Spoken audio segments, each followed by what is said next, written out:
Hey everybody, GravyTrain here with another episode of GravyTraining. Today is the first day of Winterfest, and I am going to do a quick run through of the new hero. There's a video that I put into a playlist that comes directly from Dungeon Boss, but we'll go through a little bit of detailing. I'll kind of give my first impressions and thoughts and everything like that as we go through this. So, let's get started. So we've got Emperor Zulkodd. He is a demon legendary warrior. I went ahead and ascended him. I should have probably gone through and taken a look at the ascension requirements, but unfortunately I did not. So let's go ahead. I don't need to watch videos. Let's just level this up real quick and get him all the way to 80. And we'll upgrade this stuff. You can vicariously, if you don't have him yet, go through and see what leveling him up is going to be like at 1 star. I'll get the stats and kind of give a rundown. And then I'll probably do a follow-up video as I start getting more stars, which, I mean, you know me, I'll end up doing it quickly. So hopefully I'll have a 6-star, 6-star Demon Lord, Emperor, whatever, as quickly as we can, so you guys know what you're going to be getting into. So almost done leveling up here. I don't wear out my clicking finger here. Let's see. Almost there. Almost there. Yeah, on target. There we go. Okay. So, let's go over his stats, or his abilities.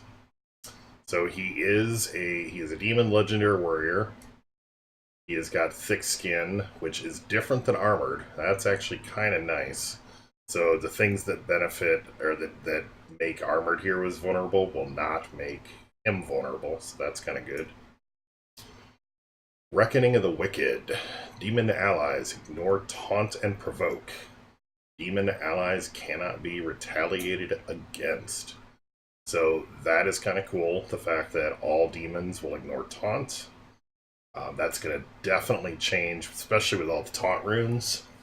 That is definitely going to change the dynamic and some strategies and open things up quite a bit as far as strategy goes.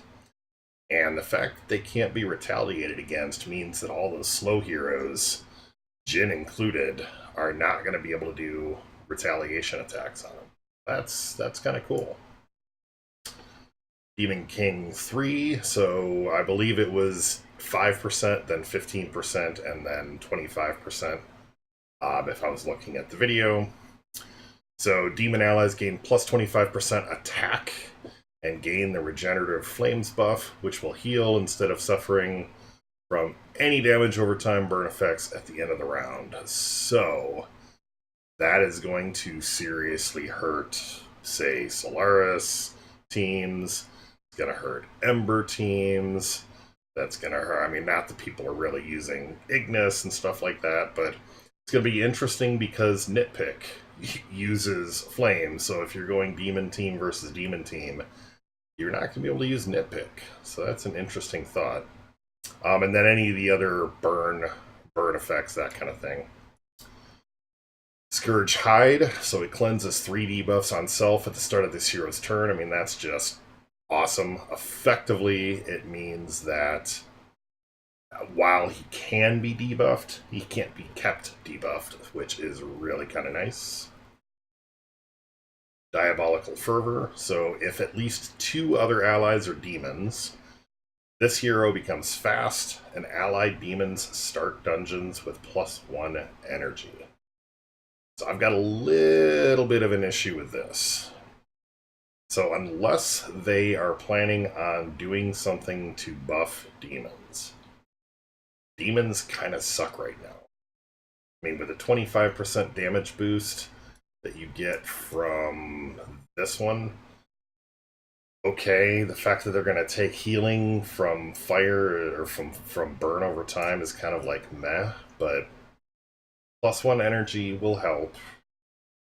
And the fact that this hero becomes fast will help. But you're really kind of bringing cannon fodder along just to power this guy up. So that, time will tell what this ends up doing. It may end up being good if we can somehow make demons viable, then we should be okay. But right now, I'm skeptical. We'll just say I'm skeptical. And Lord of the Pit, if another allied demon is killed, this hero's health is set to 100% and all abilities become powered. So this right here is the single most OP thing, especially considering you're bringing along cannon fodder. So the idea will be to be able to space out the deaths of the other demons. So you're getting like one every turn or one every time he gets to act. That brings up some very interesting possibilities. If you're able to maybe use Zen to give one of them invulnerability for a turn or something like that, like, there's some interesting possibilities there.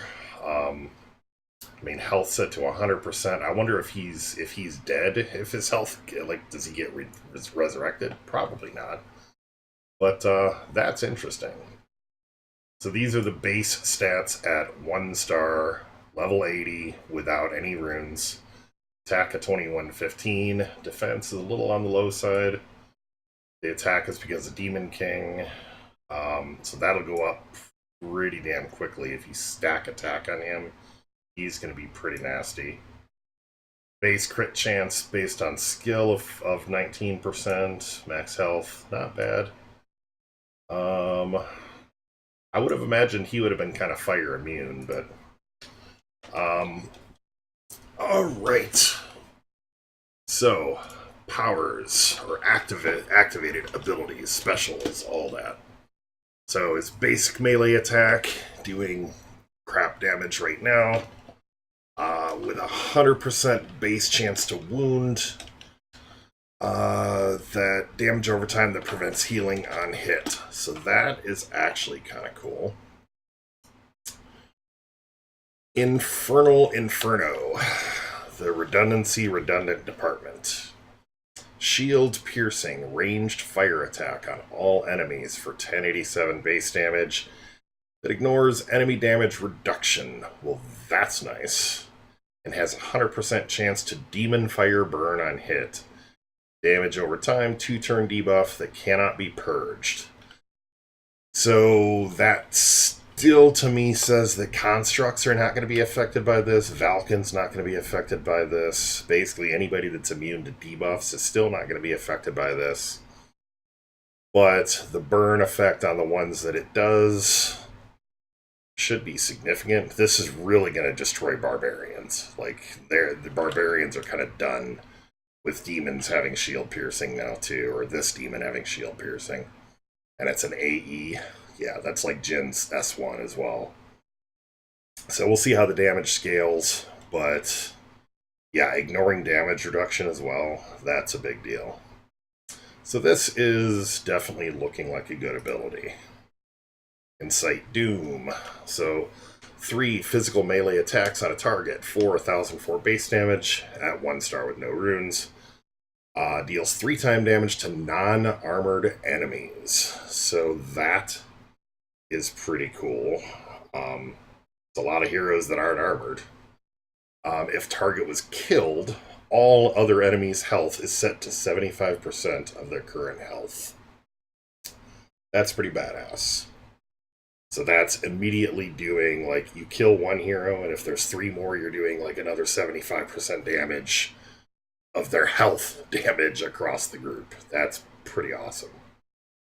They can still heal it, though. That's not unhealable damage like Braum or anything like that, or Darius, but... So that is Incite Doom. And then Into the Pit. The S3. Buffs ally attack by 84%, so it's not quite as good, or it's about on par with Abby, not quite as good as either Iris or the buff from Jin, but still not bad. And banishes target enemy. Purges all buffs from the target, rendering them inactive for 2 turns, and then returns them to the dungeon at 50% of their current health. That's not 50% health. If they have 2 hit points, they come back with 1. Banished enemies count as being defeated when no other enemies are active, meaning if you can banish Solaris, Solaris is no longer going to be rezzing anybody, or Emily, or Valken might come back and you've got everybody else dead. I mean, this is going to be, and it starts powered.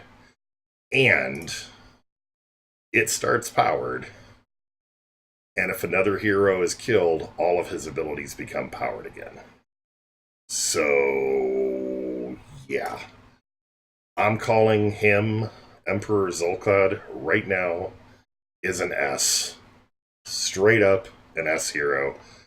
Absolutely no doubt in my mind. He is going to be... It's going to be difficult to make him, like, super effective because of the other demons, but I think that the gains, the overpoweredness that he has is going to offset it. And he doesn't have an epic right now. So, yeah, I mean, that's at 1 star. How do you get his tokens? Well, you've got to... You can go to the shop, and if you go to the event tab... So I bought the Jingle Pass. It was $20. I mean, yeah, people that don't want to spend money are going to have a hard time with any new hero. But it was $20. And what that's given me is it's given me the Jingle track on the calendar. You can also, with 60,000 tokens, you can get 25 tokens for him. Surprisingly, there are not any options currently to just straight up outright buy him. We'll see how that goes. But yeah, so right now that's looking like the only way to get him. And then what that has done is if you look at the Winterfest calendar, that gives you the Jingle Pass lane, which you wouldn't normally get. And that gives you the option to buy these as well. So it won't let you see what's in there. I can't open this up again, but basically you get 3 options here, and the gold key option here gives you the option to buy the legendary, get the tokens for him each day. So assuming by the time this is done, you should be able to get in there. And okay. And now, of course, they offer a Craw bundle. $35. Okay. But that's it. I will be coming out with more updates, team ideas, PvP examples, things like that with this hero. But for right now, I just wanted to get this first impressions out there. So thanks for watching, and we'll be coming back at you soon. Later.